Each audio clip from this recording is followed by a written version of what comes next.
of antenna arrays to generate Hello. for the purpose of knocking out missiles by first being able to track them with the same system and then knock them out by creating a plasma in front of them that causes them to hit these enormous drag forces, causing them to break up and basically crash. It also mentions biological effects and all of the effects that we've associated with HARP in this article referenced in Soviet, former Soviet news publication. So, yeah, I think it's fair to say that these weapons exist on some level, certainly in the Soviet Union based on that, and based on the earlier woodpecker technology. All right, having said that, then, go to the second part of the question that I asked. Would there be, assuming a high-powered HARP was operating and aimed at us, would there be a defense? And if so, what would that be? Okay, there's a couple of things that have come up. First of all, Phillips Laboratories, which is sort of the branch of the Air Force, that's actually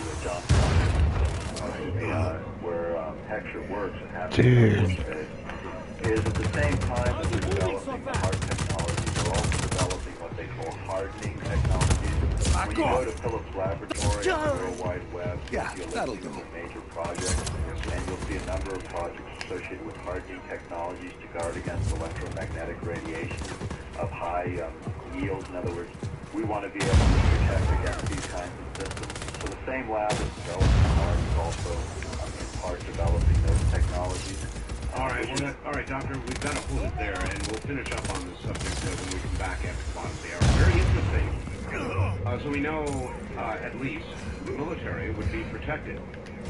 The next question is, what about the civilian population? And how do you use a weapon like this, or have it, without protection? We'll be back.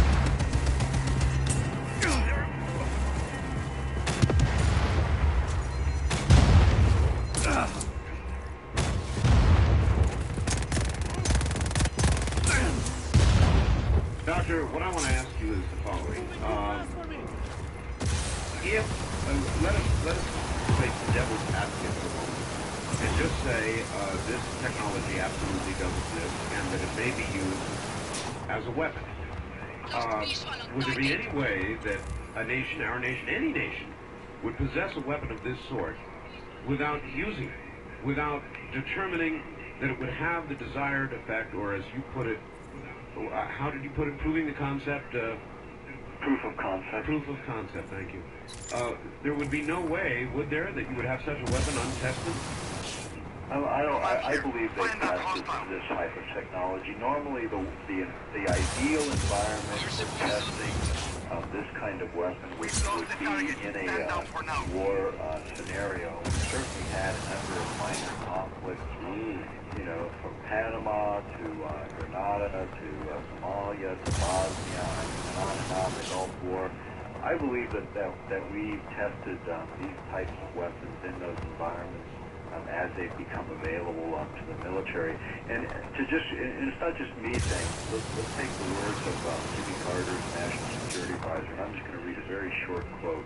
It says, unhindered by the restraints of traditional values, this elite would not hesitate to achieve its political ends by using the latest modern techniques for influencing public behavior, keeping society under close surveillance and control. Technical and scientific momentum would then feed on the situation it exploits. And what he was writing about was the introduction of new technologies for what he says are, quote, a more controlled and directed society, end quote. And, you know, this is exactly what we've been saying, is that they have it, you know, will they use it? And I think the history shows clearly, and we lay out a number of those historical events in our book that show that governments had technology, they wanted to try technology, they've tested them, they've even tested a number of their ideas on American people. And this is well recorded. It is well recorded in recent record, Doctor, as Hazel O'Leary has come forward, talked about giving plutonium or radioactive materials to children, older people, pregnant women. Yeah. Now, a government that would do that and admit it, you know, decades later, I cannot say in this modern day and age of looser ethics and morality to test whatever they need to test. Yeah, and this, we show in the book the CIA's testing of LSD on American servicemen. Absolutely. Without consent. Well documented. And there's, in fact, the document we drew from was a United States Senate report from June 1975, the report to the President of the Commission on CIA activities within the United States. The government document is cited in our book. Another example was the injection of radioactive iodine in native Alaskan populations. Currently, there's a $470 million lawsuit by native groups in Alaska against the federal government for those experiments that took place in the United States and Alaska.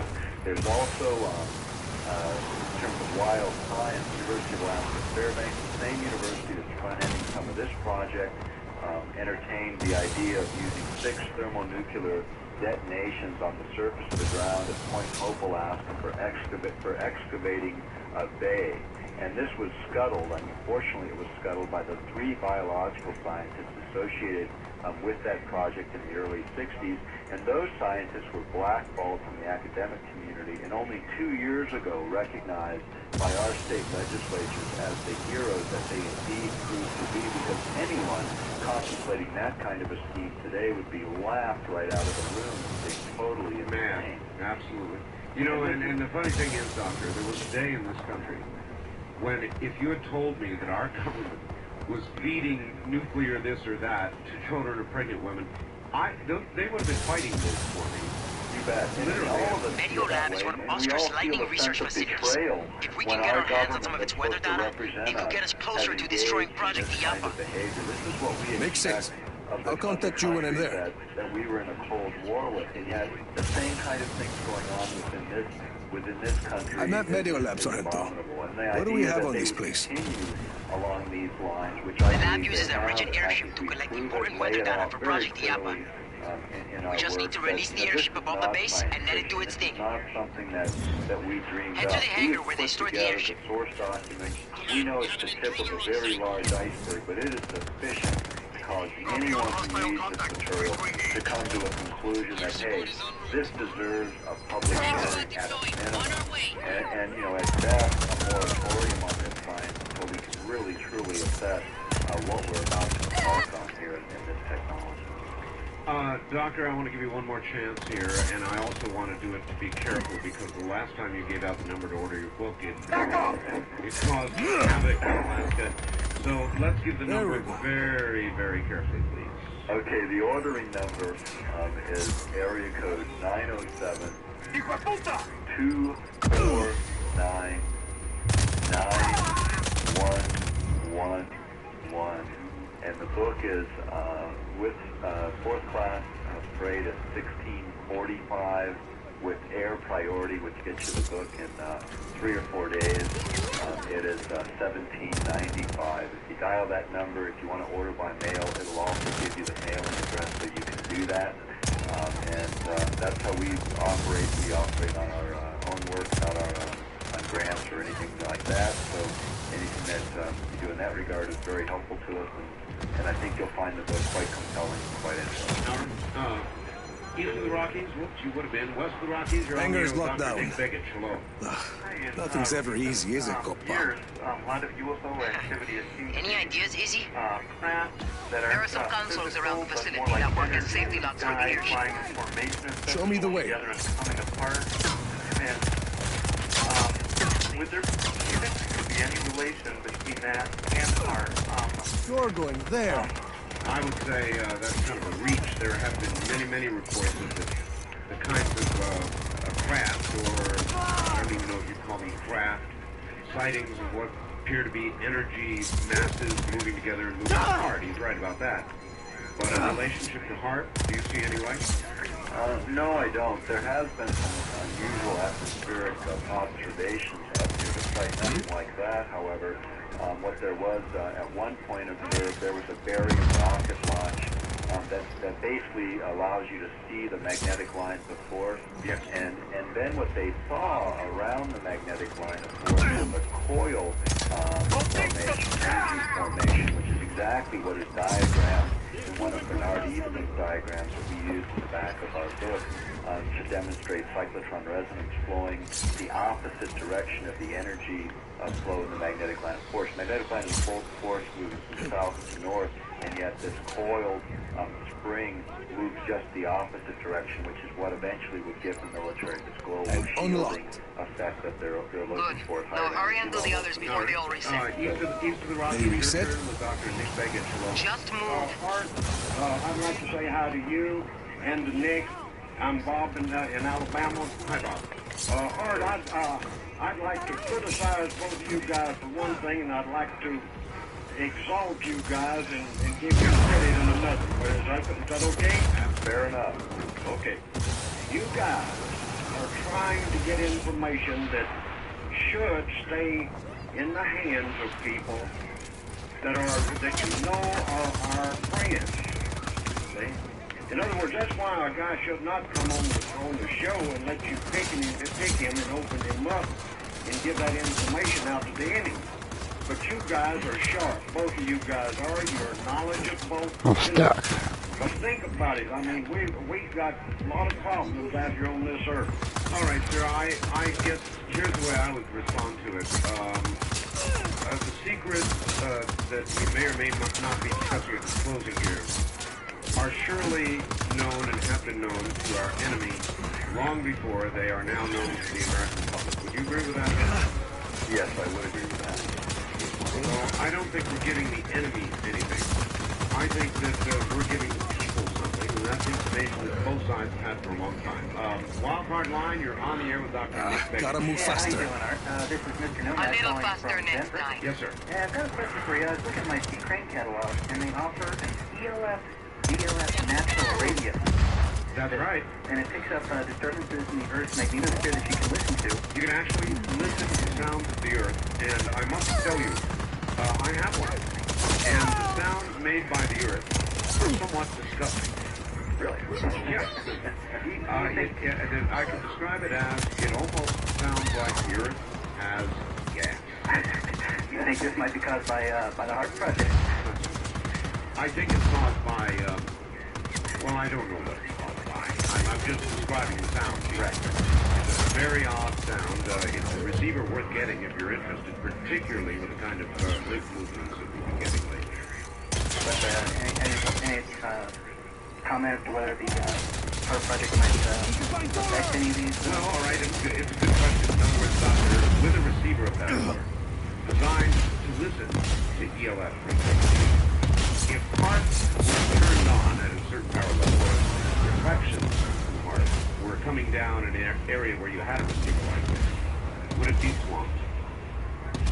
You know, I think that you might be able to distinguish a man-made signal from a natural, because a natural is not to be coherent or rhythmic or create a beat that would be noticeable. Like the woodpecker, everyone remembers that's why it got its name, because of that, that noise, that pecking kind of noise. So I think if it was a man-made signal, you would see something more coherent. And that would probably distinguish it from something natural, but it would have to be within the range of whatever that device is trying to pick up. So there'd be some sort of identifiable rhythm. Yeah, exactly. All right, no, that makes sense.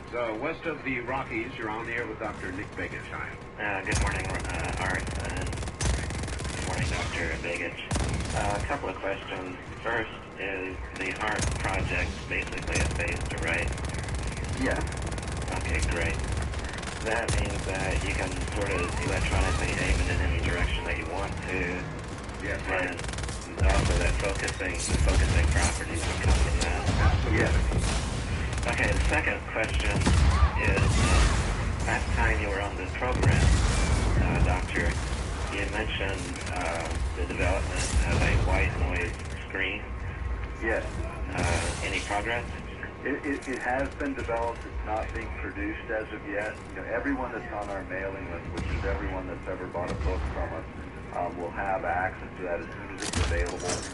And we'll also make it known to Art that it is available when it is on the market. I've gotten an opportunity to meet with Patrick Flanagan, talk with Patrick about the devices the technology's there. He's got a prototype of a personal device for that purpose, and the home unit is just a basic principle applied on a little larger. Well, okay, that brings me to a question, Doctor. Thank you, caller. Good question. What kind of levels of white noise generation per millimeter do you think you would need to... Let me describe it the way he described it to me, okay? Because again, we're moving out of my area, but let me describe it. First of all, for the kinds of things that we'd be protecting against would be ELF in terms of the kinds of ELF power densities that would be relatively low, the kind that would be affecting, say, behavior and health. And also, this would also guard against ELF generated from other sources, not necessarily just HARP, but we're talking about those power line transmissions and that kind of ELF generation. And what he described, I'll describe the circuit because how it matches up, that is getting out of my area again, but let me describe it as he described it to me. And people with electronics background would be able to figure out how to build one of these if they wanted to build one on their own. Sure. What he envisioned was, first of all, a white noise generator, which sounds like, of course, the noise between radio stations, when you're flipping through the dial, more or less. But taking the leads off of the device that go to the speaker, take those leads off and take those leads and attach them to the input side of a power amplifier. Right. On the output side of the power amplifier, connect a conductor and loop that conductor around the area that you want to protect. And you have to make sure everything matches so you get the circuit to work correctly. But what it'll do is it'll create a field of white noise. Yes, and what will happen there is it keeps the ELF from locking on to a biological system like a human being. Sure. So what happens is it's still going to be there, but it's not going to be able to lock on to you, so it's not going to be able to alter anything about your body chemistry. Now, the white noise generator isn't throwing a signal into you that's doing something to you. It's just dissipating it, basically, so it can't lock on. And that's what you want to happen. You don't want it to lock on to it. You start basically kind of moving with that ELF, which is then what creates The critical question, though, would be how much of a white noise generator in terms of output would you need to neutralize whatever was coming in, and you'd need to know what was coming in that signal stream before you determine that.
Is this on now? Is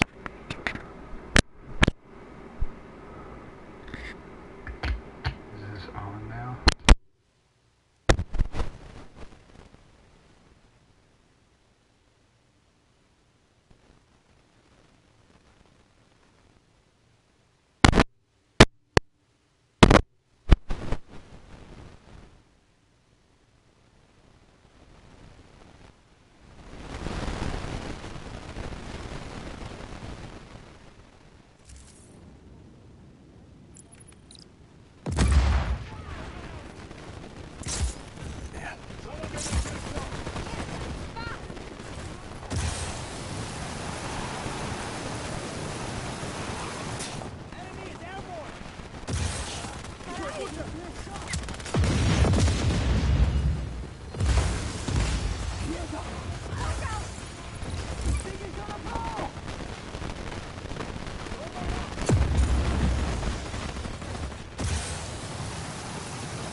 Hangars unlocked.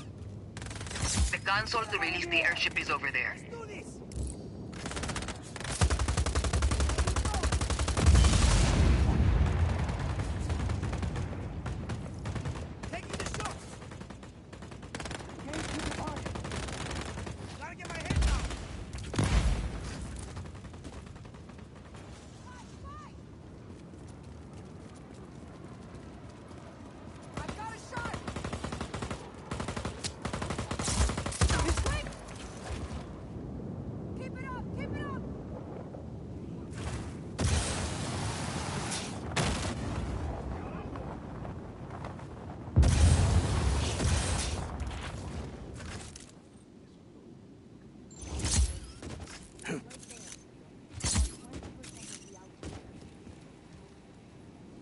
Hostile hasn't re-engaged. Eyes open for further contact.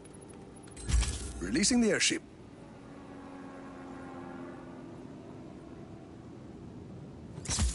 And there it goes. You'll have to get close to it for Issy to get the data. I can do that.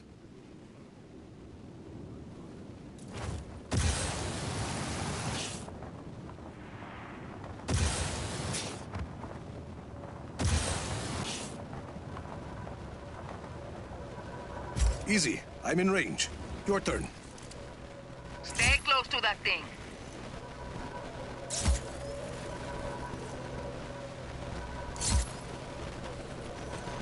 Rico! Chito, I'm working. What is it, Sargento? The Black Hand has traveled the jet. They're targeting the airship. Easy. How much time do you need? More! Don't move!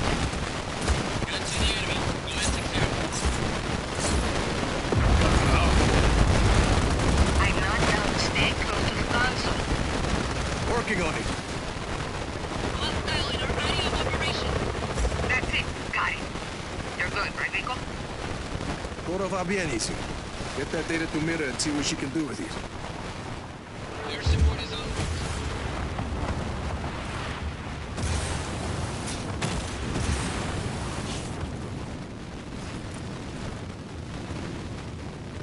No further contact. All units, stay alert.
that microphone is terrible.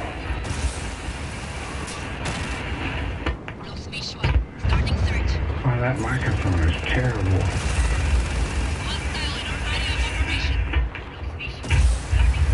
Why, that microphone is terrible.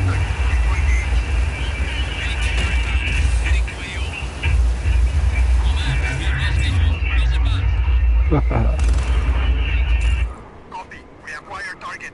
Now.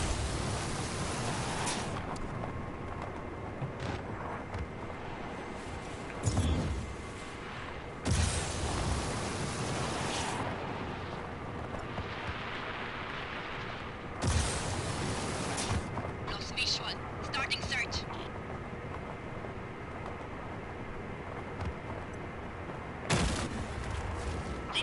We no longer have eyes on the hostiles. Acknowledge. Maintain pursuit. Back to your Off we go. Target is gone.